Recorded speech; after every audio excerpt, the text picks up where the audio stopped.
আকাশবাণী কলকাতা খবর পড়ছি পার্থপ্রতিম মিত্র। প্রথমে বিশেষ খবর।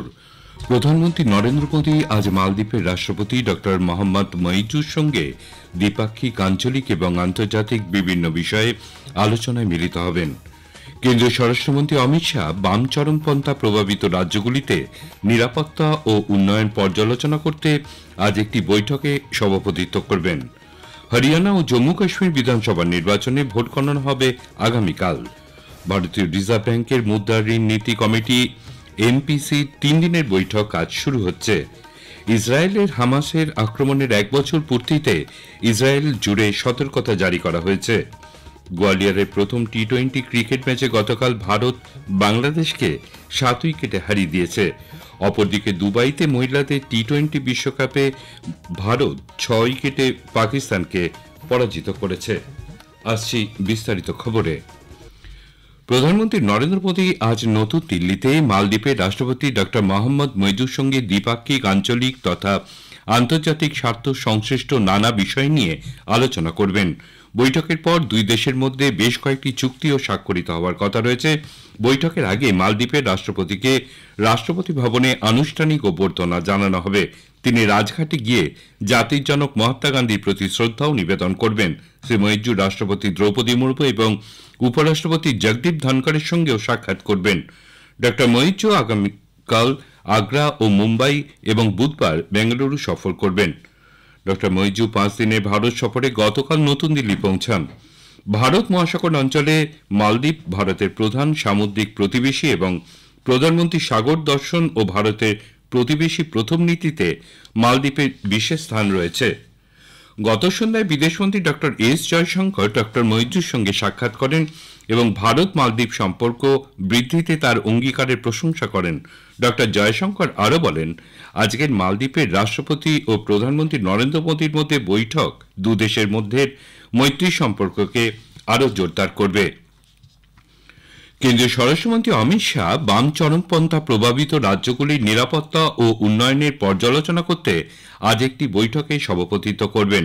অন্ধ্রপ্রদেশ, বিহার, ছত্তিশগড়, ঝাড়খণ্ড, তেলেঙ্গানা, ওড়িশা, মহারাষ্ট্র ও মধ্যপ্রদেশের মুখ্যমন্ত্রীরা বৈঠকে যোগ দেবেন।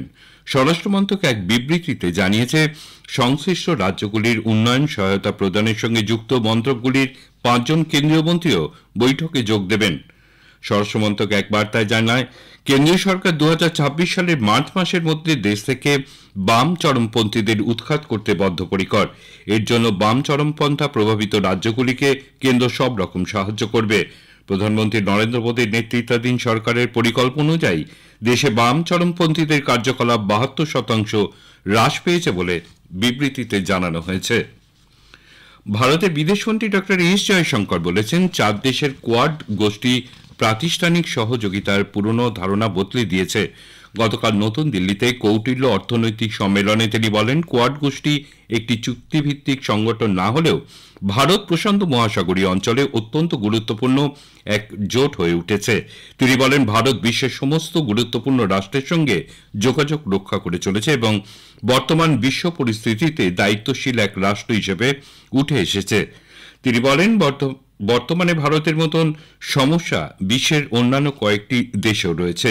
বিশ্ব পরিস্থিতি বর্তমানে এমন এক জায়গায় পৌঁছেছে যে কোনো গুরুত্বপূর্ণ ইস্যু একটি অঞ্চলের মধ্যে সীমাবদ্ধ থাকছে না। রাষ্ট্রসংঘ প্রসঙ্গে তিনি বলেন, এই সংস্থা তার কাজ চালিয়ে যাবে। The UN in a way is like an old company, not entirely keeping up with the market, occupying the space. They would like to mainstream that into the market and see that the climate action, you have the International Solar Alliance, you have the Quad, which does its own thing, you have the Coalition for Disaster Resilient Infrastructure, all bodies which came from outside the UN. So I think today the UN will continue. Increasingly there's a non-UN space, which is the active space, and I think it's telling on it. Haryana ও জম্মু কাশ্মীর বিধানসভা নির্বাচনের vote গণনা হবে আগামীকাল। এজন্য প্রশাসনিক পর্যায়ে প্রস্তুতি নেওয়া হয়েছে। দুই জায়গাতেই ভোট গণনার দিন ত্রিস্তরীয় নিরাপত্তার ব্যবস্থা করা হয়েছে। বৈদ্যুতিন ভোট যন্ত্রগুলিকে বিভিন্ন জেলা সদরে কড়া নিরাপত্তার মধ্যে স্ট্রং রুমে রাখা হয়েছে। আগেই জানানো হয়েছে, হরিয়ানা বিধানসভার 90টি আসনের মধ্যে নির্বাচনে প্রায় 67% ভোট পড়েছে। এর মধ্যে ফতেহাবাদ জেলায় সর্বোচ্চ 74.51% এবং ফরিদাবাদ জেলায় সর্বনিম্ন 55.46% ভোট পড়ার খবর পাওয়া গেছে। অন্যদিকে জম্মু কাশ্মীরে 3 দফায় ভোট গ্রহণ হয়, সেখানে ভোট পড়েছে প্রায় 64%। 2019-এর সংবিধানের 370 ধারা বিলোপের পর এই প্রথম জম্মু কাশ্মীর বিধানসভায় 90টি আসনের জন্য শান্তিপূর্ণভাবে ভোট গ্রহণ হয়েছে। এই খবর শুনছেন আকাশবাণী কলকাতা কেন্দ্র থেকে। ভারতীয় রিজার্ভ ব্যাংক আরবিআই এর মুদ্রা ঋণ নীতি কমিটি এমপিসির 3 দিনের বৈঠক আজ শুরু হচ্ছে।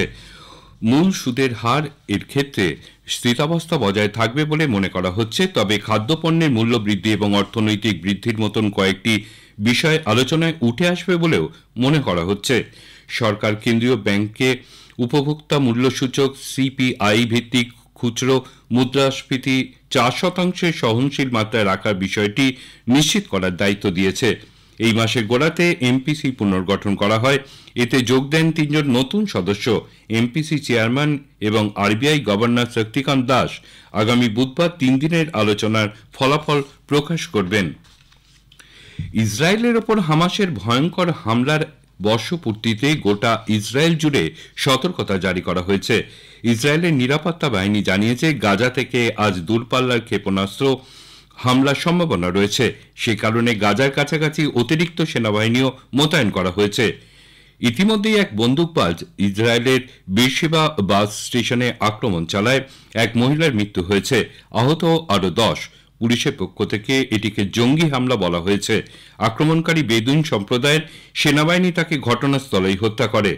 ইসরায়েলের প্রধানমন্ত্রী বেঞ্জামিন নেতানিয়াহু এর মধ্যে হিজবুল্লাহ ঘাঁটির অদূরে উত্তর সীমান্ত অঞ্চলে ইসরায়েলি সেনা ঘাঁটি পরিদর্শন করেন। তিনি সেনাবাহিনীর সাহসিকতার প্রশংসাও করেন। এদিকে ইসরায়েল ও হেজবুল্লাহর মধ্যে সংঘাত আরও তীব্র হওয়ায় ইসরায়েল লেবানন সীমান্তে উত্তেজনা চরম পর্যায়ে পৌঁছেছে। ইসরায়েলের চলতি সামরিক অভিযানে অসংখ্য মানুষ গৃহচ্যুত হয়েছেন। হতাহতের সংখ্যা বাড়ছে। চলতি হিংসার প্রভাব নিয়ে আন্তর্জাতিক মহলে উদ্বেগও বৃদ্ধি পাচ্ছে।